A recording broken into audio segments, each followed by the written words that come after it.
school as well. Yeah. Make sure. You want to get started?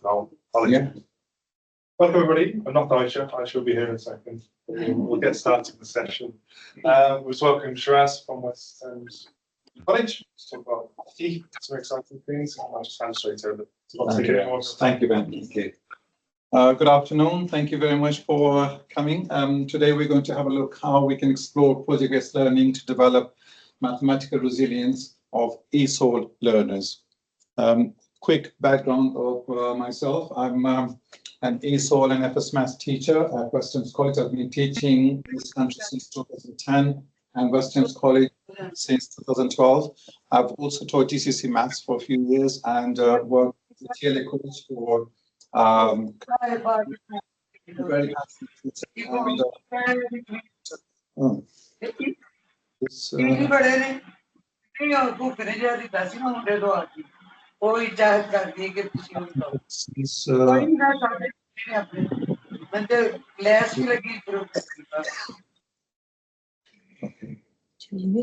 yeah.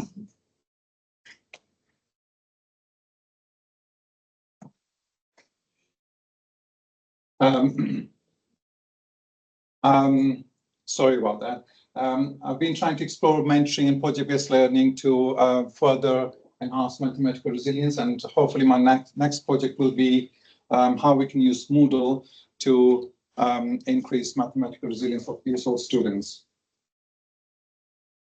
Okay, so what is the purpose of teaching? We're going to talk about purpose of teaching in the context of ESOL.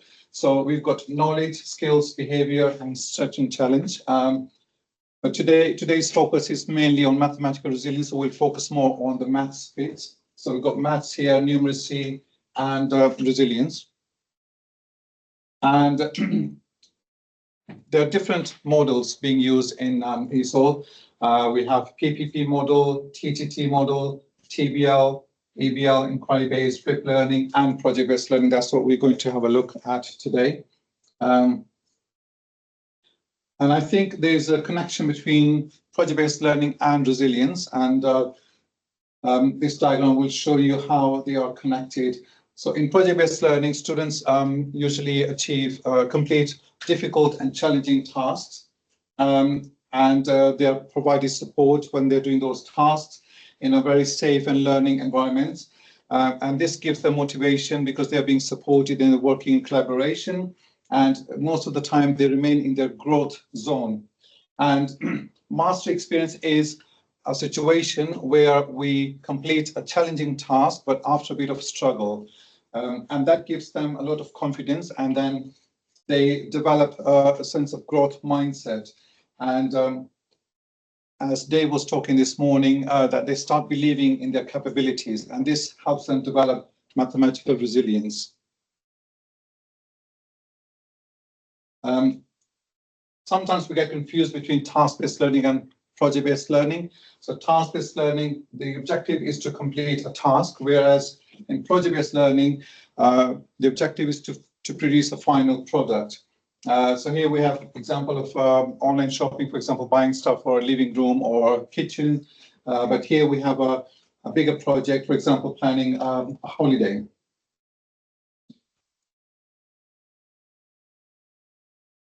So both the approaches are learner-centered. Here the focus is on process, but here the focus is on the final product. And here they also have an opportunity to practice a variety of skills within the project. And Anderson, who also works or used to work at Warwick, he explains what project-based learning is in the context of English language teaching, where learners work in fixed groups for a planned period of time, and they try to solve a problem, or they do some research, and then they come up with one or more products. And by doing that, they can also have links to other subjects, and it encourages them to use practical skills in real-life context.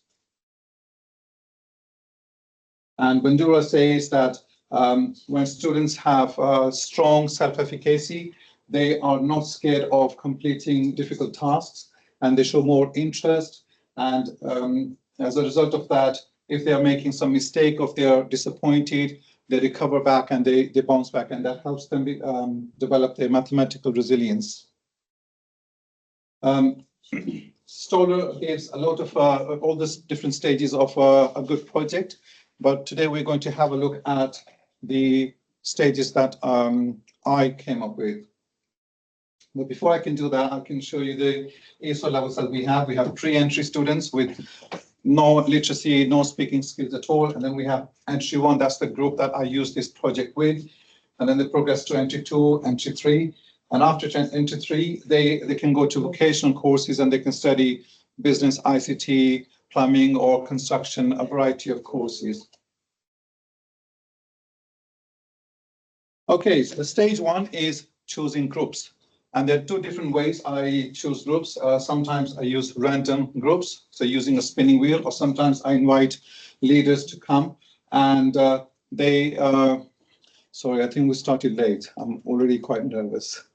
We started late, so I think it's unfair that I have only 5 minutes left. We take the questions.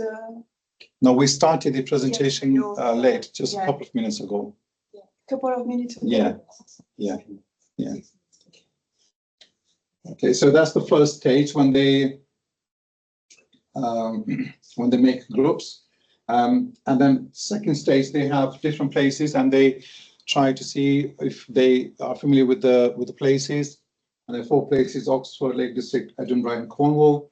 And then I ask them to estimate how far these places are from London, and then they have a look on Google, and then they round the mileage to the nearest 10 or 100. And we also have a look at the directions as well, where these places are on the map. They focus on skimming and scanning. That's not the focus today, but I will just show you very quickly. I show them how to do skimming and scanning activities in class. And the purpose of that is they have 4 different texts which they have to read and answer questions, but after a lot of preparation and practice. And the focus is that they have the ability, they develop the ability to understand wordy problems which come up in the exam. And based on those 4 texts, they make an informed decision which place they would like to go to. And they have a look at the dates. They decide in groups which date they would like to go there, how long they will stay there. And there's a lot of wider skills going on when they are talking and when they're working in groups. And then they go to nationalrail.com and nationalexpress.co.uk and they make the bookings. They don't pay, but everything else they have to do. They have to write on the dates, time of departure, arrival, how long the journey is. So there's a lot of maths there, and I give them some discounts, for example, 10% because they're students, 15% discounts. So they are working with a lot of different maths operations within context. Okay, and then they go to booking.com and they book to, sorry, you can see I'm a little bit nervous now. So they compare whether they would like to travel by train or by coach, and they have to justify their reasons why maybe the coach leaves quite early, or is cheaper, or the train is faster, it's more relaxing. They have to justify their decisions. And then they have booking.com. They have a look at 2 different hotels, and these are all the details that they need to write in their notebooks. And after that, they compare and they decide in their groups where they would like to stay. So they're making informed decisions based on what they have. When they have all this information in the notebooks, then they go to a computer room and they make all these slides. So they are developing a lot of digital skills as well. That's not the focus of the presentation today. And then they write a script. I give them a basic script for the presentation, and they write it down. They improve their writing skills, and then they do a lot of rehearsals. On the slides, they have minimum information, so they're not reading from the slides when they come to present. And this is the final product. We have formal presentations. So last year I invited the principal, directors, managers, teachers, students from other classes, and we had some water bottles and some napkins at the front. So it was quite formal. And that's the whole point of presenting, because they need to be able to handle the pressure of a wider audience.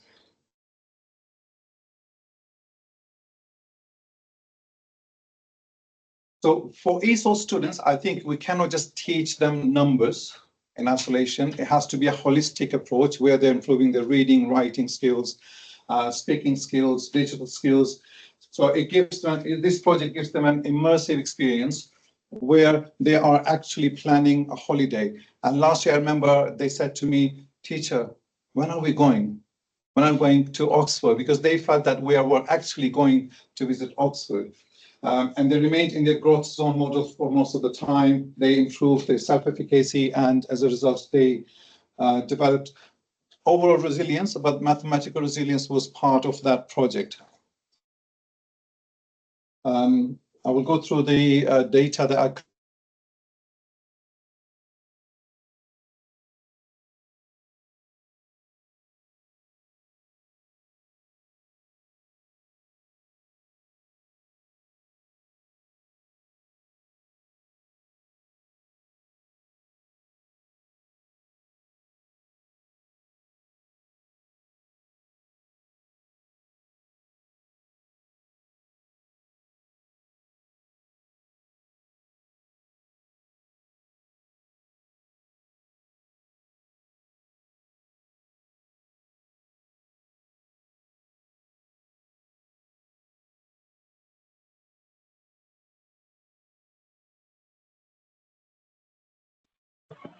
Passport, lift, first, numeric lift, मैं खलो गई, मैं क्या वही ना बिट्टो बड़ा scene दी मैं बिट्टो तो सियारा मैं क्या बिट्टो तो मैं लिफ्ट तो बना दिता तो सीढ़ी चढ़ना सी ना उत्ते जान दी बुलाओ चा तो मैं कहा हाय मेरी सीढ़ी चढ़नी पड़ेगी तो कहती और समझ गई अम्मी जी लिफ्ट तो के घबराओ ना लिफ्ट भी है लिफ्ट तो फिर उधर गए डिज्नीलैंड वो तो सोच भी नहीं सकते थे बैठे तो की चीज उत्थे गए ना तो मैं वेखा भी ਉਹਦਾ